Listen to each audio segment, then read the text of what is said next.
Hai gengs, hari ini kita bawain teman cerita lagi yang udah gue pilih ini dari email-email kalian. Dimana cerita yang satu ini cukup gila dan panjang banget. Pokoknya pecah gengs. Sampai-sampai ini gue pengen banget gitu rasanya ngirim cerita ini ke produser film-film horor. Abis pas gue baca-baca gitu, merinding banget. Langsung aja di sini ada cerita dari teman kita namanya Ambar. Dimana kisahnya itu menceritakan sewaktu dia sedang studi untuk membuat suatu karya pementasan tugas akhir kuliahnya. Jadi Ambar ini memang kuliah di jurusan seni tari ya, di salah satu kampus kesenian yang ada di Jakarta. Kita nggak usah sebut namanya, tapi kampusnya apa terus spesifiknya di mana kalian udah pada pasti tahu. Dan untuk tugas akhirnya itu, dia memang diharuskan membuat sebuah pementasan tari gitulah. Kan jurusan dia emang seni tari. Kalau jurusan lawak mungkin disuruhnya buat pementasan stand up komedi. Nah, singkat cerita, Ambar ini memang tertarik dengan hal-hal yang berbau-bau mistis. Makanya dia suka nontonin tuh teman cerita. Jadi dia ingin nih menggabungkan antara seni tari yang dia pelajari selama itu di kampusnya dengan hal-hal mistis yang emang dia demen banget nih sama cerita-cerita horor. Jadilah dia berniat untuk mempelajari dan semacam mengulik nih tarian asal Cirebon, namanya tuh tari sintren. Kita juga baru denger nih soalnya. Jadi kalau ada pengucapan atau apa-apa yang salah, mohon maaf ya. Pokoknya kita cuman bacain dari ceritanya Ambar aja. Dimana kalau kata si Ambar nih, dia bilang memang tarian sintren itu cukup sakral di daerah Cirebon sana. Dimana arti dari kata sintren sendiri itu ada dua kata, sin dan tren. Dalam bahasa Jawa artinya, si itu kayak artinya apa ya, semacam panggilan, dia atau iya gitu. Ya macam si unyil, si toloy gitu. Jadul banget sinetron zaman dulu itu si toloy.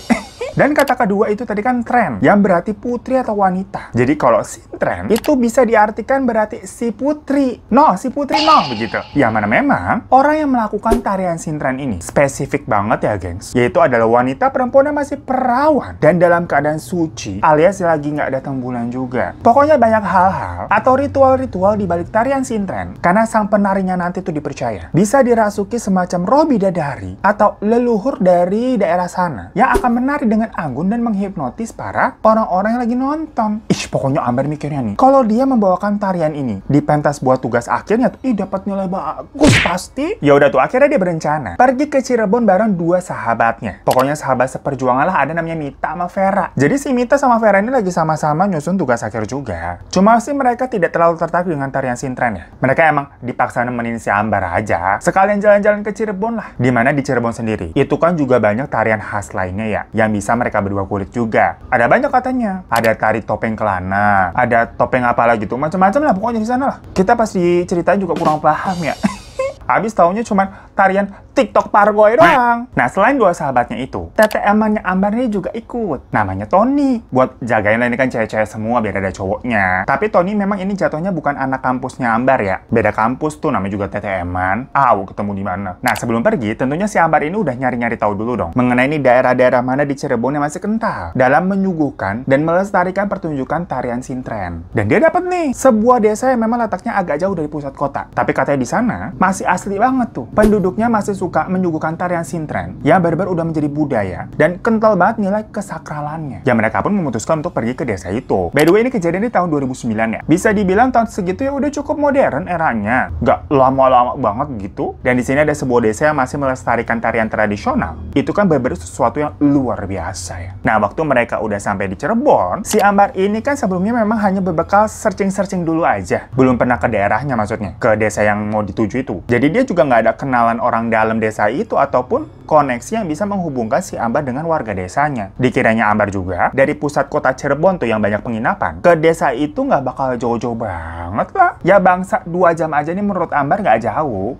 Masih bisa ditempuh, nggak masalah buat dia. Jadi memang Ambar sama teman-temannya nih walaupun cewek-cewek itu pada jager-jager semua. Bukan tipe-tipe cewek yang lemah-lemah begitu. Mereka nih fine-fine aja kalau memang diharuskan menempuh perjalanan yang cukup jauh. Atau tempat nginepnya nanti tuh seadanya, namanya juga di desa ya. Nggak apa-apa udah. Pokoknya kata Ambar rata-rata memang anak-anak kampus seninya tuh begitu semua. Lah emang iya ya? Coba kalian yang pada kuliah kesenian boleh komen di bawah ya. Soalnya dulu di kampus gua mah udah buset dah, anaknya boro-boro tough. Kena panas dikit aja udah kagak bisa. Termasuk gua. Manja banget. Tapi ternyata waktu mereka merasakan langsung nih menuju ke desanya itu kok ya ribut banget ternyata. Berlewat jalannya tuh kecil sampai masuk-masuk hutan gitu, lewatin hutan-hutan pinus. Jalannya juga gerucuk gitu jelek. Jauh banget ya pokoknya. Ambar dan yang lain ini maksudnya nggak nyangka sampai sepelosok itu. Sampai si Mita nih bilang, nih yakin nih kita mau bolak-balik begini nih tiap hari? Capek di jalan sih yang ada ini. Akhirnya Ambar nih bilang, yaudah coba aja nanti siapa tahu ada warga yang rumahnya boleh disinggahin sama kita. Yang penting sampai dulu aja lah. Masalahnya si Ambar ini targetnya sekitar sekitar semingguan lah di sana. Tapi biasanya memang kalau mereka lagi research atau bikin sesuatu kayak seperti ini, jatuhnya bisa akan lebih lama. Pas udah sampai di sekitar lokasinya, mereka mampir dulu nih di semacam kayak warung makan gitu. Jadi ada rumah biasa yang teras depannya dijadikan tempat makan. Dengan makan-makan rumahan khas Cirebon biasa lah. Prasmanan kayak ada warteg kecil gitu yang ada etalase kacanya. Mereka bilang sih rasanya enak. Ya nggak tahu, tapi emang lagi lapar abis perjalanan jauh ketemu nasi anget gitu ya, jadinya pasti enak. Cuma si Tony aja sampai nambah 2 piring. Mana harganya murah meriah? Apalagi katanya tuh nasi jamblangnya juara, kayak pakai daging disemur gitu. Duh, jadi lapar kita. Nah, di situ si Ambar nih SKSD sama ibu-ibu pemilik warung. Nanya-nanya ceritanya. Bu, di sini kalau kita mau tanya-tanya seputaran tari-tarian khas ini tuh semacam tari sentren ke siapa ya, Bu? Apa ke Pak RT atau ada penari mungkin yang boleh kita datangin gitu rumahnya, Ibu tahu nggak? Saya soalnya lagi bawa tugas akhir nih untuk keperluan kampus, Bu. Nah, si ibu itu yang pemilik warung, sebut aja kita namanya di sini Bu Uti ya. Itu bilang, "Oh, memang Neng yang ditunjuk biasa buat nari sintren di sini tuh anaknya Bu RT, si Dara. Coba aja nanti langsung tuh ke rumahnya Bu RT tuh." Habis gitu ya dikasih tahu jalan ke rumahnya Bu RT yang ternyata nggak jauh dari tempat warung itu. Deket-deket situ-situ juga. Oh ya udah, makasih banyak Bu infonya. Ngomong-ngomong lagi Bu, di sini ada penginapan atau rumah warga yang bisa disinggahi ya nggak ya kira-kira? Oh, ada ini tuh mau tinggal di sini memangnya? Duh, di sini tuh nggak ada penginapan tapi Dek. Cuman kalau kalian mau nginep di rumah sini boleh-boleh aja. Ibu tinggal sendiri kok. Tapi ya seadanya aja ini tempatnya begini. Cuma ya bolehlah bantu-bantu buat uang bersih-bersihnya. Kata si ibu itu nawarin begitu tuh. Ya si Ambar seneng banget dong. Kayak, wah emang ini yang dicari-cari. Macam gayung bersambut. Iya Bu, ya kita bayar memang kok nggak apa-apa, mau. Ya udah Bu Uti terus ngasih lihat tuh keadaan dalam rumahnya. Jadi kan tadi teras depannya dipakai buat jadi warung makan. Nah di dalam ya beneran seadanya kayak omongannya Bu Uti memang. Ada 2 kamar yang ukurannya sederhana lagi-lagi ya, kecil. Pintunya aja juga masih pakai, tau nggak kalian, yang pakai kain doang gitu. Kayak semacam korden, bukan beneran pintu. Nah sebenarnya itu kan satu kamar ya, kamarnya Bu Uti, dan di sebelahnya itu kayak kamar buat apa ya, narok-narok pinci-pinci, panci-panci, wajan-wajan yang dipakai buat alat-alat masaknya dia.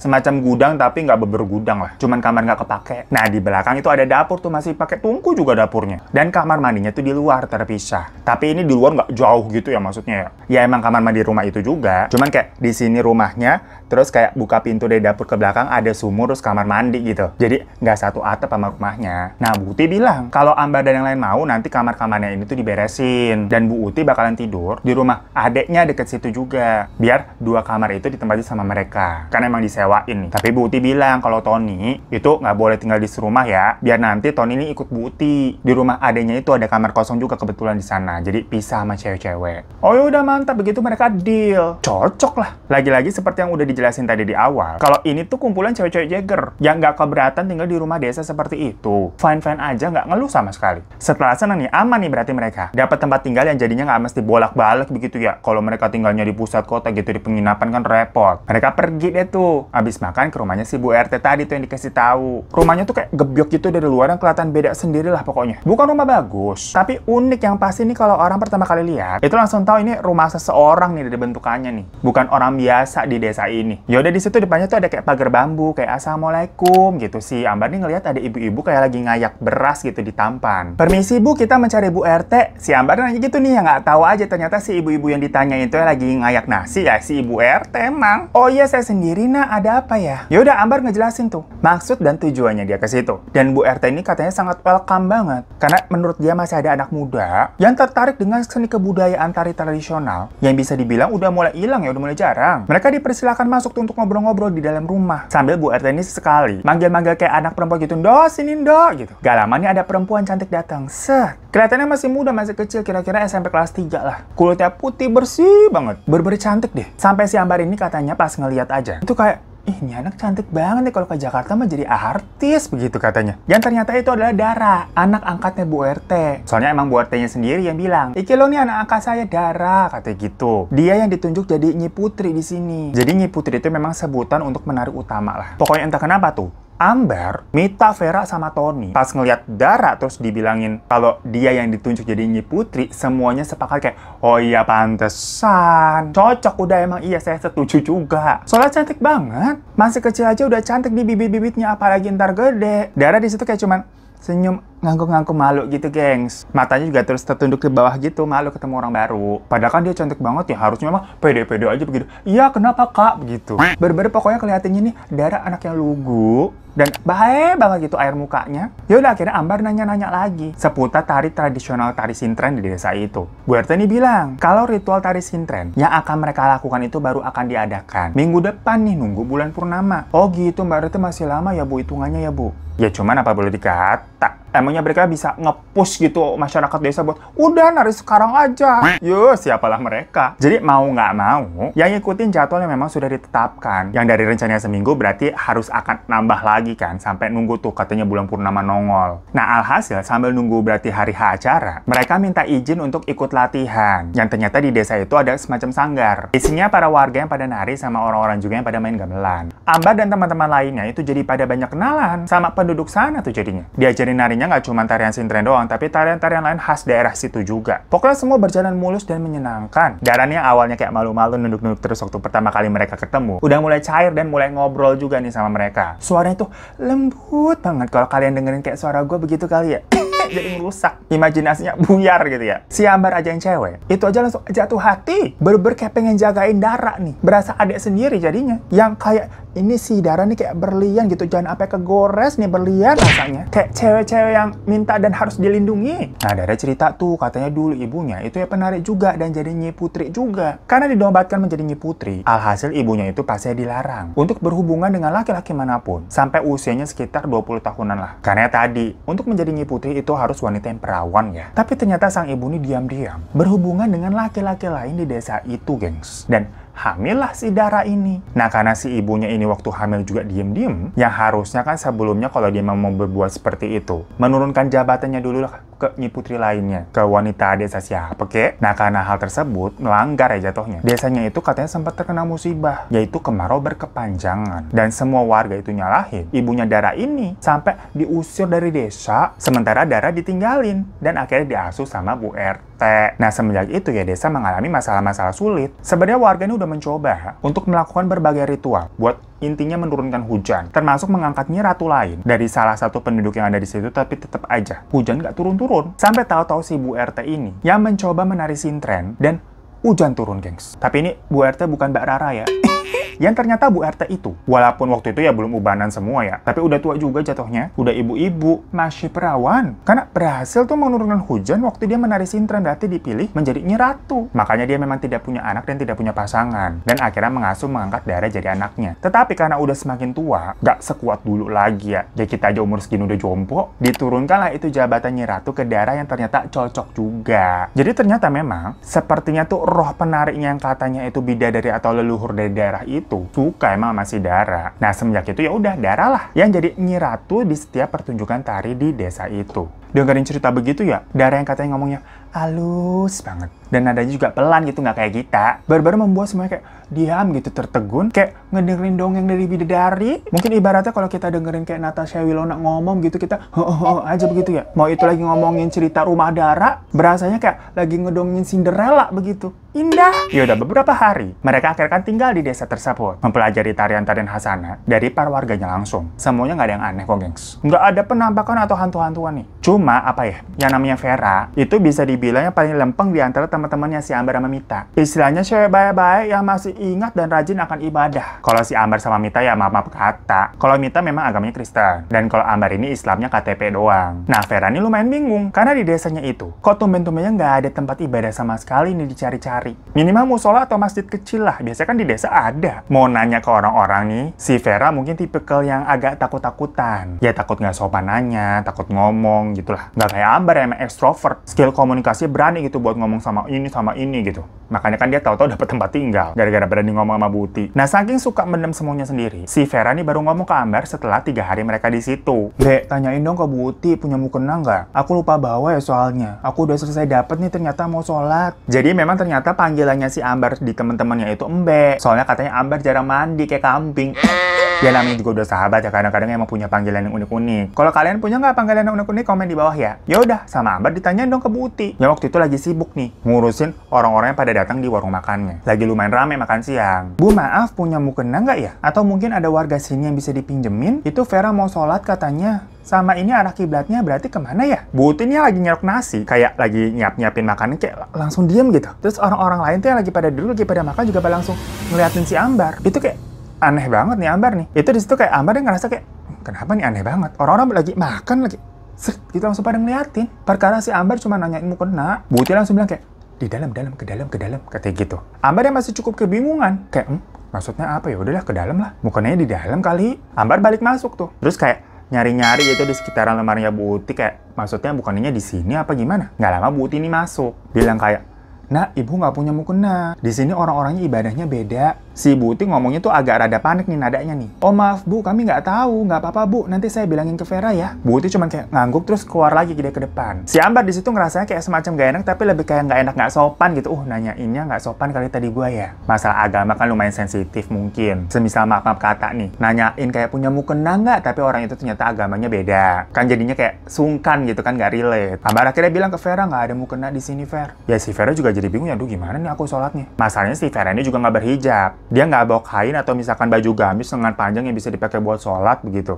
Yang bisa ketutup proper gitu dari kepala sampai kaki. Ada sih kain tapi kayak kain jarik buat nari. Kan nggak mungkin tau-tau dijadiin kerudung juga ya. Ya jadinya udah beberapa hari itu si Vera ini absen buat beribadah. Dengan berat hati pastinya. Nah di hari ke-6, sebetulnya Ambar sama Mita itu bener ngerasa semuanya aman-aman aja. Tapi lagi-lagi tau-tau si Vera itu minta pindah kamar katanya. Jadi kan di rumahnya Bu Uti tadi tuh ada 2 kamar nih. Satu kamarnya Bu Uti dan satu lagi tuh kamar yang tadinya buat gudang tapi udah diberesin. Nah si Vera ini tidurnya tuh di kamarnya Bu Uti sendirian. Karena kasurnya Bu Uti juga memang single bed, ranjang biasa gitu. Sementara di sebelah, Ambar sama Mita tuh gelaran pakai kasur kapuk lesehan, di alasan tikar doang tuh di lantai, nggak pakai dipan ya maksudnya ya. Ya sebenarnya kan berarti Vera nih yang paling enak, dapat kasur yang proper yang ada ranjangnya. Tapi tahu-tahu hari itu, dia minta tukeran nggak mau tidur di situ katanya. Pas Mita nanya kayak kenapa Ver? Si Vera cuma bilang kasurnya nggak nyaman. Aku juga takut tidur sendirian katanya gitu. Ya udah akhirnya tukeran lah. Mita tidur di kamarnya Bu Uti. Si Vera jadinya di sebelah tuh sama Ambar. Itu masih pagi ya. Waktu tadi tuh Vera minta tukeran kamar pas dia bangun. Tahu-tahu pokoknya Vera ngomong kayak gitu. Ya udah hari itu seperti biasa. Mereka kesanggar nih buat latihan. Dan si Ambar juga sibuk tuh buat koreo sambil ngurusin bahan-bahan untuk tugas akhirnya lah. Ya karena memang mereka ini ada kepentingan terutama si Ambar ya. Jadinya mereka ini datang paling pagi di sanggar itu. Sebelum orang-orang lain pada datang. Sekitar 30 menit kemudian, baru deh pada datang tuh satu-satu warga buat pada siap-siap latihan. Dan gak lama si Dara itu juga akhirnya kelihatan datang nih bareng si Tony. Si Ambar sempat nyeletuk nih, "Yo, bisa-bisaannya lu ngeliat yang bening-bening, Ton. Awas ya lu macam-macam gua hajar lu, Ton." Bercanda doang si Ambar, bukannya jealous. Soalnya kan dia malah lebih pengen kayak melindungi si Dara nih, yang udah dianggap sebagai adek berliannya sendiri. Jangan sampai dilecetin nih sama TTM-annya tuh si Tony tuh. Yang jelek-jeleknya mah Ambar udah tahu isinya. Nah si Tony dibilangin begitu cuma ejeng-engesan doang. Kayak, "Hi cemburu lu ya." Gimana dong? Kalah Jawa abis ini antara senior sama junior jomplang. Dibalas begitu bercanda sama si Tony. "Oh rasa lu," kata si Ambar kan. Tahu-tahu si Dara ngomong, "Maaf kak, tadi Dara ketemu memang sama Mas Tony di depan situ, jadinya kita bareng kesininya." Nggak apa-apa sayang, aku bercanda doang kok. Kamu pokoknya hati-hati aja ya sama manusia dajjal nih satu ini nih. Jangan mau kalau digoda-godain, tampar aja udah nggak apa-apa. Kata si Ambar begitu. Ambar juga ngerasa kayak, ya ampun nih Dara polos banget ya anaknya. Kan aku bercanda doang gitu, jadi gemosh. Ambar bersayang banget deh sama Dara jadinya tuh. Yaudah mereka akhirnya mulai latihan tuh seperti biasa. Tapi pas gamelannya nih baru mau mulai main, dan Dara juga udah ngambil posisi tuh di tengah-tengah. Tahu-tahu dia kayak kehilangan keseimbangan terus jatuh pingsan. Ya semua langsung pada panik dong. Karena kan, kenapa nih Dara nih? Bibirnya juga udah kelihatan pucat banget. Ada warga juga akhirnya lari tuh ke rumah Bu RT buat ngelapor. Udah direbahin gitu kan, dikipas-kipas, coba dikasih air gitu, tapi nggak bangun-bangun. Gak lama Bu RT datang tuh tergopoh-gopoh gitu kan, panik. Ngeliat anaknya pingsan begitu kenapa? Ditepok-tepok gitu kan tetep nggak bangun gengs. Terus Bu RT ini kayak nyuruh ada salah satu warga untuk bikinin kopi hitam. Sudah jadi ini kopinya kayak dibaca-bacain gitu, terus dihirupin nih di depan hidungnya Dara gitu kan. Bener aja, Dara melek. Tapi meleknya kayak ngos-ngosan gitu gengs. Sama Bu RT kayak disuruh nih cepet minum kopinya. Pas kayak dikokopin itu kopi hitam ke Dara ya. Baru sedikit kayak minum kopinya gitu, sama Dara dilepain. Wah, pahit, nggak enak. Di situ Bu RT ekspresinya kayak kaget. Sampai dia kayak terpatung beberapa saat gitu diem. Terus ngotot, "Coba minum lagi gitu." Dara coba minum lagi nih, tapi ekspresinya ya kayak ngeronyet minum nggak enak gimana sih? Lagi-lagi Bu RT kayak kaget gitu. Dan di situ Bu RT kayak teriak-teriak histeris, aneh banget gengs. Sampai-sampai Ambar sama yang lain juga kayak tatap-tatapan doang gitu. Kenapa Bu RT?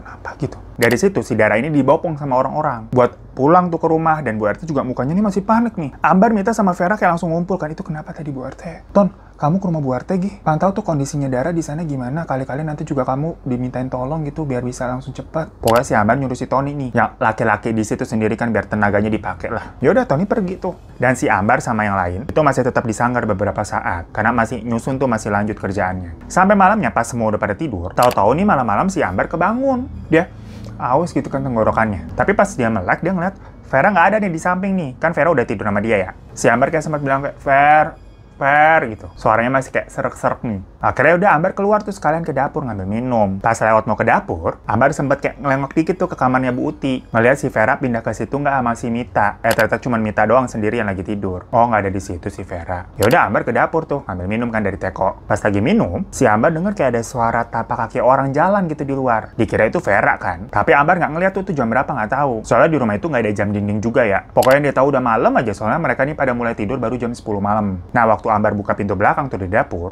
buat menuju ke toilet, dia ngeliat emang si Vera lagi jalan masuk ke dalam toilet terus nutup pintu. Prok. Oh, berarti emang bener tadi suara orang jalan yang dia denger tuh Vera lagi mau ke toilet. Yaudah, Ambar balik lagi dong ke kamar. Pas buka tirai pintunya nih, dia ngeliat si Vera tuh lagi tidur di kasur. Dan si Ambar yang tadi matinya masih kerip-kerip ya, masih baru bangun gitu, nyawanya juga belum kekumpul, langsung melek. Tadi Vera kan ke toilet, ini kok tau ada di kasur. Lagi diam begitu ya, di depan pintu lagi kaget. Si Vera yang tadi posisinya tidur, melek gitu, terus ngeliatin si Ambar yang kayak ketakutan tuh di depan pintu. Si Ambar langsung nutup kain pintunya lagi, dan buru-buru ke kamarnya Mita. Bangun tak, gila. Gue setan tak. Si Mita kan lagi tidur, dibangunin gitu kayak, apaan sih Mbak? Iya tak. Vera masa ada dua, gue nggak tahu nih mana yang asli. Mita masih belum connect tuh, masih loading itu, lagi-lagi nyawanya belum kumpul. Lagi ketakutan begitu ya. Tahu-tahu Vera buka tirai pintu kamarnya Mita tuh. Ambar yang ngeliat Vera di situ langsung teriak. Sampai Mita akhirnya melek kaget karena teriakannya si Ambar. Kenapa lu Mbak? Si Vera kayak nanya gitu sambil ikutan masuk tuh ke kamar. Tapi si Ambar kayak ngambil ancang-ancang gitu, lu setan apa orang lu? Apaan sih Mbak? Nggak jelas lu. Jawab si Vera begitu kan. Gua ngeliat lu barusan ada dua, Ver. Ambar masih nggak percaya nih kalau Vera yang di depannya ini beneran orang asli. Hah? Apaan sih, orang gua habis pipis dari toilet? Balik-balik lu nggak ada di kamar tuh, makanya aku kesini, kata si Vera. Lah berarti tadi bener. Yang Ambar lihat waktu Vera masuk ke toilet ya Vera yang asli. Terus yang pas di kamar ada Vera juga lagi tidur, itu siapa dong? Pas mereka balik lagi ke kamar ya udah nggak ada. Veranya cuma satu itu aja. Malam itu Ambar, Vera sama Mita mindahin kasur tuh dari kamar sebelah ke kamarnya Bu Uti buat tidur tuh bertiga empet-empetan. Mita tuh masih tetap tidurnya di ranjang, dan Vera sama Ambar tuh gelaran di kasur empet-empetan berdua karena kasurnya dimasukinnya cukup satu doang tuh muatnya. Untung mereka badannya pada kurus-kurus ya. Nah paginya Tony itu bilang katanya dimintain tolong sama Bu RT untuk beli obat di luar desa lah, pokoknya keluar untuk si Dara. Mita yang emang bosen mungkin ya minta ikut, sementara kalau Ambar kan dia masih sibuk tuh ngerjain proyeknya, dan Vera juga anaknya mageran soalnya pasti perjalanannya kan cukup jauh dan dia tahu jalanannya juga nggak enak ya, jelek. Jadi dia cuma bilang udah aku titip aja, cariin beli mukena kalau ada. Masih kepikiran sholat nih si Vera emang ya, lantaran gak ada mukena, kesian banget. Nah awalnya Tony bilang udah nggak usah, gue sendiri aja, kalian kalau mau nitip bilang aja mau apaan. Tapi si Mita kekeh pengen ikut, bosen aku soalnya di sini, katanya gitu. Ya udah akhirnya Tony sama Mita pergi. By the way memang mereka dari awal itu nyewa mobil ya, mobil Suzuki Katana gitulah. Jadi desanya ini bisa dimasukin mobil kok, cuma ya jalanannya hancur banget dan masuk-masuk juga gitu, pokoknya jauh. Nah seperti biasa jam 10 pagi ke atas itu memang jadwalnya si Ambar untuk pergi ke sanggar. Hari itu yang datang sedikit karena memang bukan jadwal latihannya para warga, cuman kan Ambar memang tetap harus ngerjain tugas keperluannya di situ. Udah nih seharian berlalu sampai sore hari, si Tony sama si Mita ini kok belum balik-balik juga, lama banget ya. Sejauh-jauhnya mereka pergi kan tadi udah dari jam 9 pagian. Masa ini udah mau jam 3 sore? Belum nongol-nongol, ngapain sih, nyari apaan? Kalau misalkan sampai ke pusat kota Cirebon aja ya paling banter 2 jam. Bolak-balik tektok 4 jam lah. Yang mana berarti jam 1, jam 2 harusnya udah nongol. Apalagi tujuannya juga kan buat beli obat, jangan lama-lama dong. Nah dilalahnya, apa sih bahasanya dilalahnya? Kalian ngerti?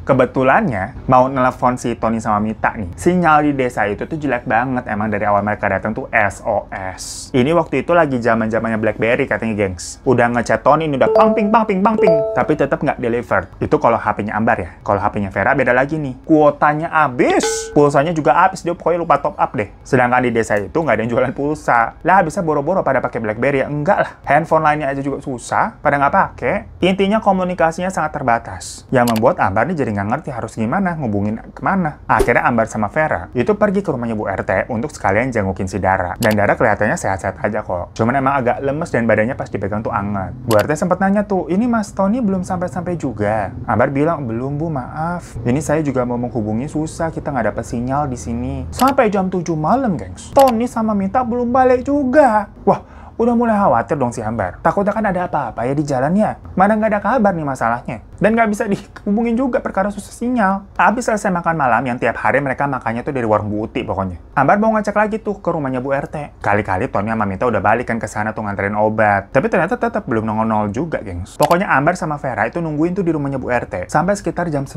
malam. Dengan perasaannya juga cemas, ini kenapa pada belum pulang? Bu RT sama Dara juga ikutan cemas mereka. Kayak, duh Mas Tony sama Mita kemana sih? Ngerasa bersalah kalau ada apa-apa kan yang minta tolong Bu RT. Nyuruh nyari obat. Bu RT di situ bilang, Nak Dara sama Nak Vera udah pulang saja. Tidur sudah malam. Nanti kalau memang Mas Tony sama Mita sudah balik, kami kabari langsung ke kalian. Yaudah Ambar sama Vera balik dong. Ngobrol tuh berdua sambil jalan, ini kenapa ya kira-kira si Tony sama Mita kok belum sampai-sampai, apa kecelakaan apa gimana, amit-amit gitu kan. Soalnya aneh banget memang jam segitu belum balik loh. Akhirnya udah mereka tidur nih berdua. Ambar udah lupa tuh sama kejadian horor yang semalam ngelihat Vera ada dua. Perkara kepikiran nih sama Tony dan Mita yang belum balik-balik. Udah habis tidur tau-tau kebangun lagi nih si Ambar malam-malam. Sama awas gitu tenggorokannya. Pas ngeliat ke sebelah, Vera nggak ada. Kok kayak dejavu? Langsung deg-degan lah dia parno. Yang tadinya pas mau tidur nggak inget apa-apa, langsung keinget lagi kejadian yang semalam. Duh, keluar kamar nggak ya nih? Tapi kan tenggorokannya kering banget gitu, pengen minum. Akhirnya Ambar keluar kamar itu pelan-pelan. Ngintip dia ke kamarnya Bu Uti. Yang ternyata Mita nggak ada tuh, jadi kamarnya kosong. Dan Vera ternyata juga nggak ada di situ. Oh, berarti ini nggak ada dejavu nih. Soalnya kan kalau kemarin dia ngeliat ke kamar ada Mita tuh tidur di situ. Yaudah, Ambar ke dapur ke belakang ngambil minum, glek gitu minum. Tahu-tahu dia dengar ada suara tapak kaki orang dari luar lagi tuh, tap gitu. Refleks si Ambar kan manggil gitu ya. Terus buka pintu belakang tuh yang mau ke toilet. Nah, kalau kemarin pas dia buka pintu itu kan ngelihatnya si Vera masuk ke toilet ya. Nah, kali ini, bentar, gue merinding. Ambar ngelihat si Vera lagi nari sendirian malam-malam di samping sumur, gengs. Ngapain coba? Ngapain sih? Si Ambar apa teriak begitu kan? Tapi si Ambar ini juga nggak berani deketin si Vera nih. Karena seketika dia parno, ini beneran Vera yang nari apa bukan, kan takut. Ambar lari lagi tuh ke kamar, mastiin nggak ada Vera kedua. Dan bener ternyata kali itu kamarnya kosong. Lari lagi dia ke belakang dan keadaannya Vera masih lagi nari memang. Baru sama Ambar dideketin. Terus kayak digoyong-goyong gitu kan badannya. Ver. Tapi si Vera tetap nggak berhenti. Dan itu kayak badannya Vera tuh kayak keras gitu, kayak batu. Matanya kosong, tapi bibirnya kayak senyum gitu, gengs. Ngeri banget deh. Ambar yang nggak ngerti harus ngapain ya. Dia sendirian loh, nggak ada siapa-siapa di situ. Langsung lari nih ke rumahnya Bu RT. Itu udah malam banget yang jelas ya. Lagi-lagi tapi si Ambar ini nggak tahu nih jam berapa, nggak ngeliat jam dia. Ambar kayak ngotok-ngotok pintu, assalamualaikum. Terus yang bukain pintu si Dara. Mukanya Dara aja masih bengep banget, kelihatan baru bangun tidur, tapi tetap cantik ya. Dara, tolong bilangin ibu dong, itu Vera kayak kesurupan nari-nari sendiri, aku takut. Akhirnya Dara ngebangunin Bu RT deh tuh. Dan mereka bertiga pergi ke rumahnya Bu Uti. Kebetulan di situ juga ada yang lagi jaga ronda. Warga situ bapak-bapak 2 orang ikut nemenin. Pas mereka sampai tuh posisinya masih sama. Vera masih nari-nari tuh di belakang deket sumur. Tapi pas ngeliat begitu ya, Bu RT ini kayak terkesima, terus jongkok kayak ngasih hormat gitu, gengs. Ngeliat Bu RT begini nih, Dara sama 2 bapak-bapak tadi itu juga kayak ikut-ikutan ngelakuin hal yang sama. Ambar kan bingung, ini pada kenapa nih orang-orang? Bu RT kayak bangun lagi terus bilang, gak apa-apa Nak Ambar. Nak Vera ini lagi jadi media dari leluhur desa ini. Nanti sehabis subuh dia juga akan dikembalikan kok. Nak Ambar tenang saja di sini, nggak apa-apa kok. Nak Vera tidak bakal kenapa-napa. Ambar yang masih bingung nih, tapi denger wejangan Bu RT kayak begitu kayak, ya udah deh. Tapi kan karena ngeliatnya serem nih ya, Vera kayak joget-joget begitu. Si Ambar masuk ke dalam sambil berusaha mencerna apa yang sedang terjadi. Gak lama Dara sama 2 bapak-bapak tadi tuh juga ikut masuk ke dalam. Si Ambar nanya tuh ke Dara, maksudnya Bu RT apa, Dar? Dara tuh jawab, waktu saya kecil saya juga pernah seperti itu Kak. Sebelum saya dipilih jadi Nyi Ratu, itu ibu di luar lagi nemenin Kak Vera sampai subuh nanti. Nggak apa-apa Kak, Kak Vera juga akan bakal sadar sendiri kok nanti. Yaudah pokoknya Ambar nih berpegang pada kata-kata nggak apa-apa kok dari Bu RT sama si Dara kan berarti nih. Yang jadinya lumayan tenang, berusaha tenang lah dia. Sampai subuh pas matahari udah mulai muncul, si Vera yang tadinya masih nari-nari ini, itu tuh langsung pingsan, jatuh gitu, gurubrak, dan digotong sama para bapak-bapak ke atas kasur tuh di rumahnya Bu Uti. Bu RT tapi mukanya ini tampak seneng banget nih, kayak ngeliatin anaknya lagi tertidur gitu. Bahagia gitu raut mukanya. Padahal kan kemarin-kemarin sempat teriak-teriak tuh marah-marah waktu Daranya pingsan. Soalnya abis ngasih Vera lagi tidur dengan tatapan senang gitu ya. Bu RT ngeliat Dara nih kayak langsung tatapannya marah, beda gitu, langsung kayak dua kepribadian. Sampai Dara juga kayak ketakutan langsung nunduk gitu. Kayak dimarahin emaknya. Dari situ mereka berdua nih pamit pulang. Lagi-lagi sebelum itu Bu RT bilang, tenang aja nak, Vera waktu bangun nanti akan normal lagi. Kamu tungguin aja pokoknya ya. Kira-kira 1 jaman lebih ya, si Ambar ini juga jadinya ketiduran. Dia tau-tau dibangunin sama Vera. Be, bangun Be. Si Ambar juga langsung bangun kan ngeliat si Vera ini udah sadar. Vera lo gak apa-apa? Si Ambar langsung kayak kaget gitu kan, temennya udah normal. Gue kenapa ya Mbe? Kok badan gue kayak sakit-sakit semua nih, pegel-pegel, capek banget. Sakit apa gue Mbe? Ambar nanya dong kayak, lah lo gak sadar? Semalaman lo narik di belakang rumah non-stop tuh sampai pagi, sampai subuh. Hah? Kaget kan si Vera diceritain begitu. Dia bener nggak tahu apa yang terjadi semalam. Vera jadi lumayan tambah takut ya. Terus gue gimana Mbak? Tony sama Mita udah balik? Oh iya.